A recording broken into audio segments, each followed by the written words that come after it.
A board member dismissively waved off Samantha's ideas, unaware she was the new CEO. Her revelation exposed his biases and challenged the company's norms. What followed would surprise even the most seasoned executives. But let's start from the beginning. The solid core conference room was packed, the polished table covered with notebooks, tablets, and reports, all ready for an important discussion. Samantha Williams, an elegant black woman in a crisp business suit, entered the room and took a seat near the center of the table. She could feel eyes on her. Some board members looked at her as if she were a stranger. Her recent appointment as the new CEO hadn't been announced, and she thought this meeting would be a good opportunity to gauge the team's true intentions. The meeting began with a quick summary of the agenda, then moved swiftly to current projects. Charles Whitman, a gray-haired man in an expensive suit, led the discussion with a show of authority. When Samantha raised her hand to share her vision for a strategy, her voice was steady and confident. "I believe to increase profitability, we should consider—" "Thank you, but that's nonsense." Charles cut her off before she could finish. He didn't even look at her, as if she were just another employee whose opinion didn't matter. "Let's focus on realistic solutions, not fantasies," he added, looking pointedly at the other board members as though nothing was amiss. Samantha fell silent, feeling the tension in the room rise. She nodded briefly, keeping her composure, and returned to her notes, though a quiet anger was beginning to simmer inside her. Each time she attempted to contribute, Charles ignored her or dismissed her comments with disdain. The other board members clearly noticed Charles's behavior, but remained silent, some awkwardly averting their gaze whenever Samantha tried to speak. At one point, when she suggested concrete steps to improve the investment process, Charles laughed loudly. "That's cute, but it's outside our scope. We need serious ideas, not hypotheticals," he quipped, pretending it was all in good fun. Under the table, Samantha clenched her fists, resisting the urge to respond.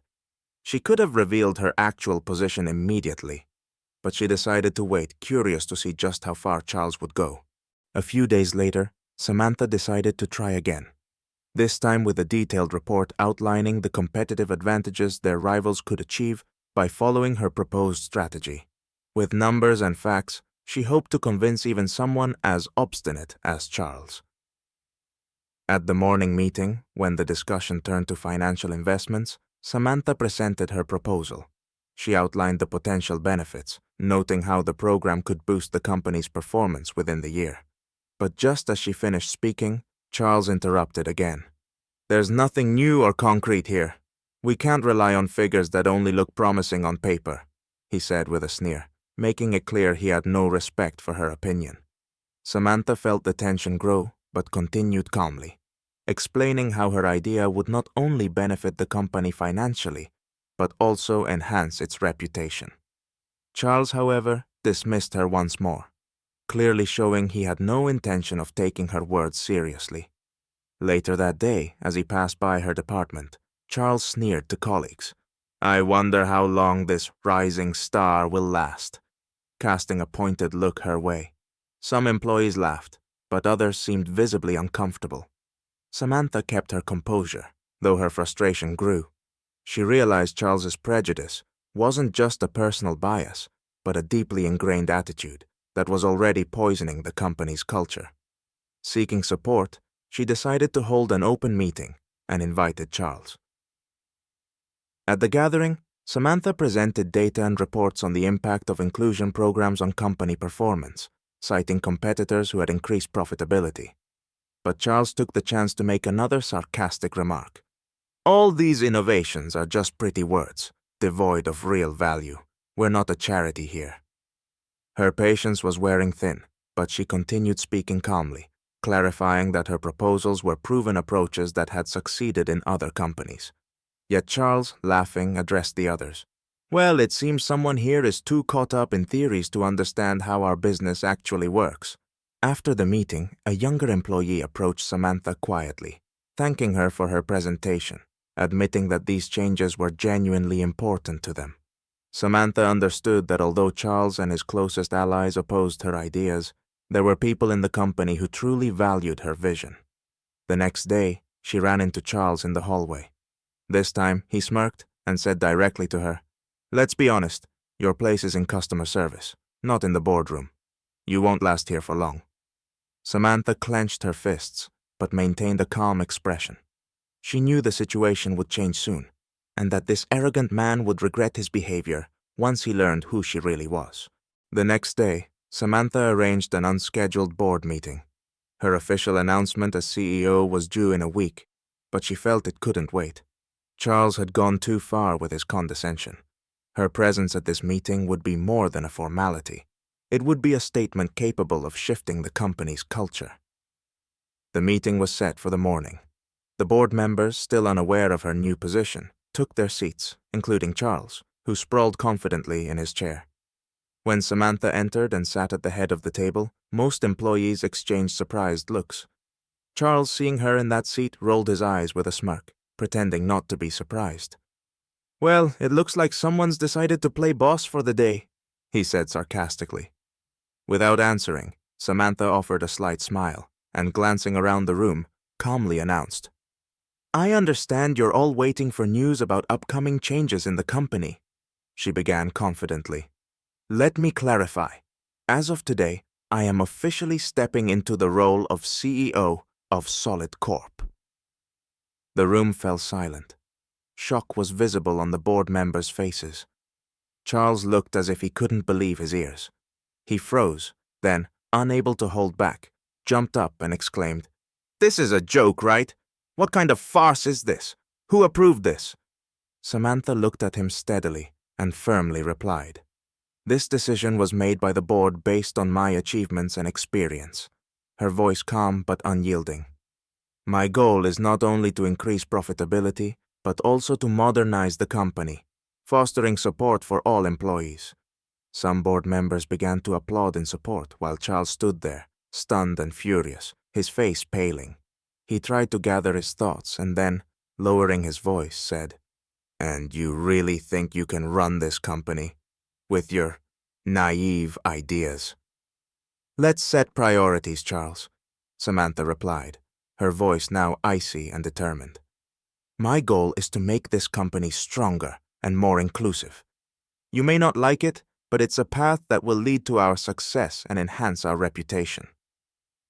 Trying to maintain dignity, Charles dismissively waved his hand. "I'd prefer you stick to simpler tasks. This inclusivity and social experiments have no place here. Our clients and shareholders won't understand these changes." Samantha looked him in the eye. "The point, Charles, is that our goal now is not just to meet old standards, but to move with the times. If someone thinks that's impossible, perhaps they should consider whether they still fit this company." Charles pursed his lips, realizing any further arguments would be futile. He looked around at the other board members, hoping for support, but saw approval on their faces for Samantha's words. Gradually, he had to accept that his position was no longer dominant, and that the influence he was used to wielding was slipping away. The meeting ended, and Samantha left the room, knowing she now had the real opportunity to make change. Charles, humiliated and angry, remained seated, realizing his attempts to undermine her had only resulted in a loss of trust. He now faced a choice: continue resisting at the risk of his own position or accept the new reality. A week after Samantha officially took over as CEO, she immediately began implementing an inclusion and talent development program that promised new opportunities for employees and an improved corporate culture. Many team members greeted these changes with interest and enthusiasm, but Charles remained her fiercest opponent. Every time Samantha presented new ideas, he tried to highlight potential flaws and risks, as if determined to prevent her initiatives from succeeding. However, despite his opposition, the results became evident. Employees noticed positive changes, office morale improved, and staff engagement began to rise. Samantha received positive feedback, and even investors acknowledged the enhancement in the company's reputation. Meanwhile, Charles found himself increasingly isolated. His jabs no longer received support, and those who once shared his views now saw a true leader in Samantha. Watching the company evolve, Charles felt control slipping away, and decided one day to hold a public meeting with Samantha, to challenge her in front of everyone. At the meeting, gathering all senior managers, Charles started with a snide comment. "Don't you think these changes are just distracting us from our main goals? Employees may feel more involved, but how does that help us achieve real business results?" Samantha looked at him calmly and, addressing those present, responded. "Employee engagement is actually a critical success factor. When employees feel like they're part of the company, they work to make it better. We're already seeing positive changes, and the coming results will only strengthen our position." Some managers nodded in approval, and Charles noticed his stance losing ground once again. Tense, he realized his tactic wasn't working. After the meeting, he approached Samantha personally, without the confidence he'd shown before. "Maybe I went overboard," he admitted reluctantly. "But I've always thought business was about results, not emotional connections." Samantha replied calmly, "I agree that results matter, but a healthy atmosphere and fair treatment aren't just emotional connections. They're the foundation of long-term success. Perhaps we should work together to achieve the best results for the company." Seeing that Samantha was open to dialogue, Charles began to reconsider his beliefs. He started listening more and noticed that many of her ideas truly produced positive results. Soon he acknowledged that the changes she had made not only enhanced the company's image, but also improved its performance. Months later, Samantha and Charles were working together, not as opponents, but as true partners committed to common goals. Charles, who had once opposed her, came to realize that his biases had prevented him from seeing the benefits of change. Samantha, meanwhile, had not only solidified her position, but also turned one of her toughest adversaries into an ally, opening new horizons for the company and all its employees.